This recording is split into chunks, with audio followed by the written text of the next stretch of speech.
Creo que el Vargas Llosa político saca no lo peor de él, saca lo peor de la gente, no de él, sino del resto. Porque el día de hoy y ayer, lo que más se ve es el comentario político sobre Vargas Llosa. Y a mí, en verdad, los dos extremos, no me voy a poner ni tibio ni nada, sino que hay dos caricaturas al respecto que me parecen igual de.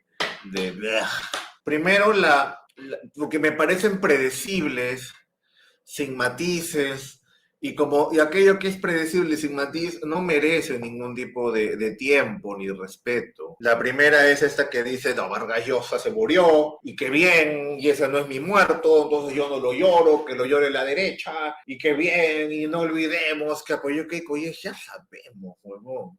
Y o sea, no necesitas que alguien te lo diga. No es como que sí. No olviden que sí, ya sé que apoyó Keiko, ya, pero ¿y qué? ¿Cuál es lo novedoso, lo diferente, algo que vayas a decir que no sea una boluartada, que no sea un escupitajo serronesco? Si no tienes nada, entonces que te va a aplaudir la misma platea de siempre. Qué aburrimiento, en verdad, a decir eso. Es como, sí, qué bien, pero no olvidemos que, no es tanto un pero, eso se lo roba a mi amigo el perro Velázquez, ¿no? O sea, no es un buen escritor, pero es fascista, o sea, es un buen escritor y era de una derecha trágica al final.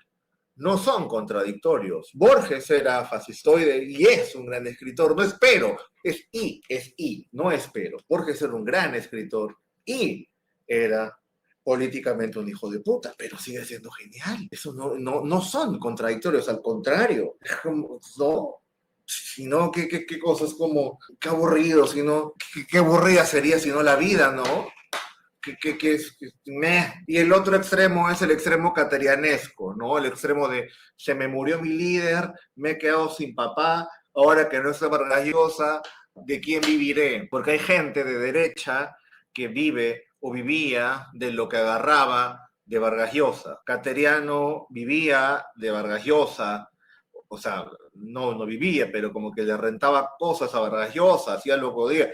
Álvaro Vargas Llosa, ya pez huevón, ese cojudo era el Diego Acuña Vargas Llosa. Y ya pues, y entonces esos lamentos de se nos murió una persona que siempre estuvo del lado correcto, no, no. Yo recuerdo una frase espantosa de Alfredo Bardechea que decía, Mario cambió por nosotros, Mario cambió políticamente por nosotros. Y es ¿qué cree? ¿Qué es Mario Vargas Llosa? ¿Jesucristo? ¿Para cambiar por nosotros? ¿Qué cosa más ridícula, huevón? Lo otro, yo recuerdo alguna vez que alguien una vez hizo una crítica a Vargas Llosa, hace mucho tiempo, y me dijo, no lo hagas, huevón, no te pelees con esa gente. ¿Y por qué? No, pero que la gente del lado de Vargas Llosa. ¿A mí qué me importa, huevón? ¿Qué me importa los chupes de Vargas Llosa? ¿Y qué carajo, huevón? Sarta de sobornes espantosos que ninguno tuvo, la gran mayoría, ni el talento, ni las ganas de ser puta, huevón, ni la muela, tremendo dientón, cojudo. Uno de los que claramente se fue por su lado es Bailey. Tú puedes decir, Moya, Bailey me cae mal, lo que quieras, pero Bailey no quedó en ese grupo de chupes de Vargas Llosa, se fue por su cuenta. A diferencia del resto, que quedó allí agarrándose de él. Y a mí, en verdad, una cosa u otra me parece. Vargas se fue tal, me parece patético. Porque además me parece mucho mejor, y una cosa que no va a pasar en el Perú. En el Perú tú vas a encontrar deliberada y repetidamente las cosas biográficas de Vargas Llosa. Vargas Llosa fue cadete, ya sé que fue cadete en el Leoncio Prado, y de pronto viajó a París, y ya sé, se casó con Julio Urquide, ya sé, y luego se casó con su prima, ya sé, y es como, y todos te dicen, pero hay que leer a Vargas Llosa, ¿y cómo leo a Vargas Llosa? ¿Y cómo leo a Vargas Llosa? ¿Cómo? Ya, escribe bien, sí, ¿y cómo lo sé? Si yo no tengo ninguna formación previa. Moya, qué bueno era Truffaut. Sí, ya, pero para mí es bueno, pero en Truffaut, ya está, y no entiendo por qué Chucha usa la fotografía así. No entiendo más. Por ejemplo, cuando el huevón empieza y te dice 4, dijo el jaguar. El inicio. Le dice los perros es 4, dijo el jaguar. Y tú, y ahí, concha tu madre, es el año 62. En el año 62 nadie empieza así. Vargas Llosa utiliza la modernidad, entre comillas, de la literatura del momento y la trae ahí.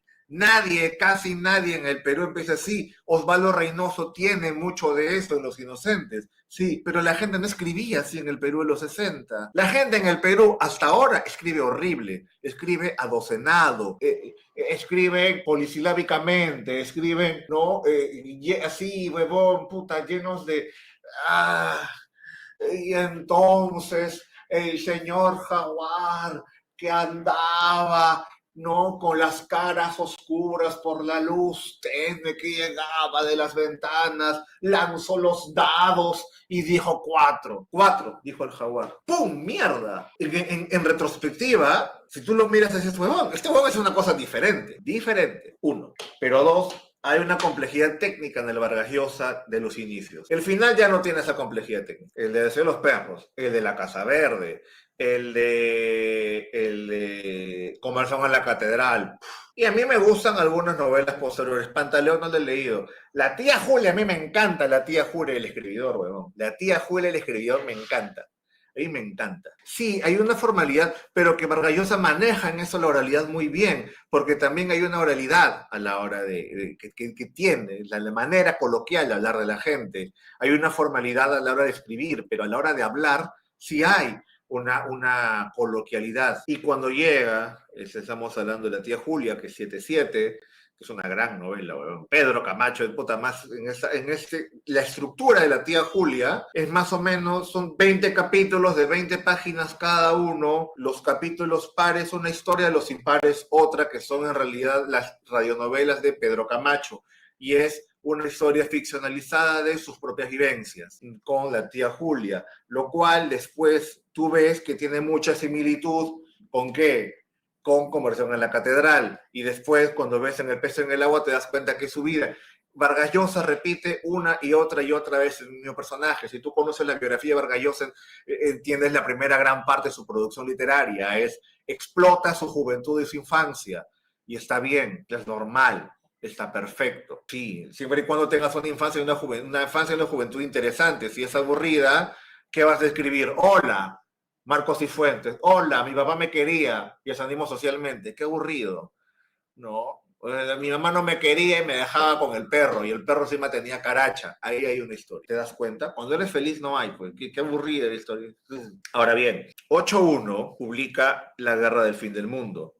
Que esa es otra huevada. Esa ya es otra huevada. Vargas Llosa rompe con estas maneras de escribir sobre casi la misma historia de él mismo. Eso se rompe con La Casa Verde. Bueno, La Casa Verde tiene Piura, tiene la selva, eso sí rompe, pero tiene que hacer trabajo de campo. Vargas Llosa, hay una entrevista en el Paris Review. ¿Tú sabes qué es el Paris Review? Googlea P con Chatumare, no todo te voy a decir yo. En el Paris Review hay una entrevista a Vargas Llosa muy larga y una de las cosas que dices, por ejemplo, cómo hace sketches para hacer los personajes. Para hacer los personajes les apunta datos de todo. Cómo luce su nariz, cómo luce su cara, la ropa que usa. Cuando tengas un personaje tienes que tener así absolutamente todo, huevo. No. Tú tienes que ver siempre al personaje, tienes que saber, tienes que ver el personaje y saber cómo es tu personaje. Aún así, tú no muestres nada de ese personaje. Ahora, eso es por un lado. Por otro lado, hay una anécdota, perdón, de González Viaña, de Eduardo González Viaña, año 67. Se dan cuenta que se va a París y se queda en la casa de Vargas Llosa. Está durmiendo en su sillón, perdón. 66, 67. Y le dice, ¡ay! Vargas Llosa le dice, González Viaña quiere escribir una carta, la receta del chámbar, porque es de Trujillo. Quería escribir una huevada así muy sencilla, huevón. Y se levanta a 9 de la mañana, así todo hecho mierda, así, y esa Vargas Llosa, puta, perfecto, llegando de trabajar, huevón, de la radio televisión francesa, donde era de traductor. Año 67, 66, 67. Y llega, huevón. Y González Viaña le dice, Mario, porque era trujillano, pe. Con disparo. ¿Qué pasa? ¿Tienes una hoja para escribir? Era para escribir una huevada, huevón. No, me olvidé de comprar turrón. Y Vargas Llosa, para escribir, pero claro, y le dio un grupo de hojas así. ¿Y ahora qué vas a escribir? Muy bien que puedes escribir a esta hora. y Vargas Llosa creía que ellos querían una novela, y el huevón era, no, huevón, es una receta. Me dice, bueno, voy a encerrar y escribir. El huevón llegaba, se encerraba, cerraba la puerta y se ponía a teclear, cojudo. 5 horas maniáticamente. Esa orden, esa disciplina, evidentemente, solo la puedes tener seguramente cuando tienes familia con primos y salen bien, pero es una manera muy particular de trabajar de Vargas Llosa que otros no la tenían. Bueno, 8-1 es, pero a lo que iba es que hace campo para hacer las novelas que no son de su infancia. En general siempre hace campo. 8-1 es La Guerra del Fin del Mundo. Luego ya viene Historia de Maita. A mí me gusta mucho Historia de Maita, Litumba en los Andes, y es un periodo más o menos así, tela de Vargas Llosa. Creo que hasta la fiesta del chivo. A la gente no sé por qué le gusta El sueño del Celta, pero digamos que del 8-1 al 2000, creo que 8-4. Historia de Maita también parece una buena novela, pero sí es cierto que es menor en comparación al resto. Para otros sería una gran novela, pero para Vargas Llosa es como me. ¿No? ¿Por qué? Porque la fiesta, la guerra al fin del mundo y Conversación en la Catedral son demasiado buenas, ¿no? Son demasiado buenas. Son increíblemente buenas. O sea, son increíblemente buenas. Entonces, sacas una buena como Historia de Maita o La tía Julia y es de segundo orden. Lo que hace después, 80, 90, 2000, 2010, esos son muy mediocres. Hay alguna que tú dices La fiesta del chivo, El sueño del Celta, bueno,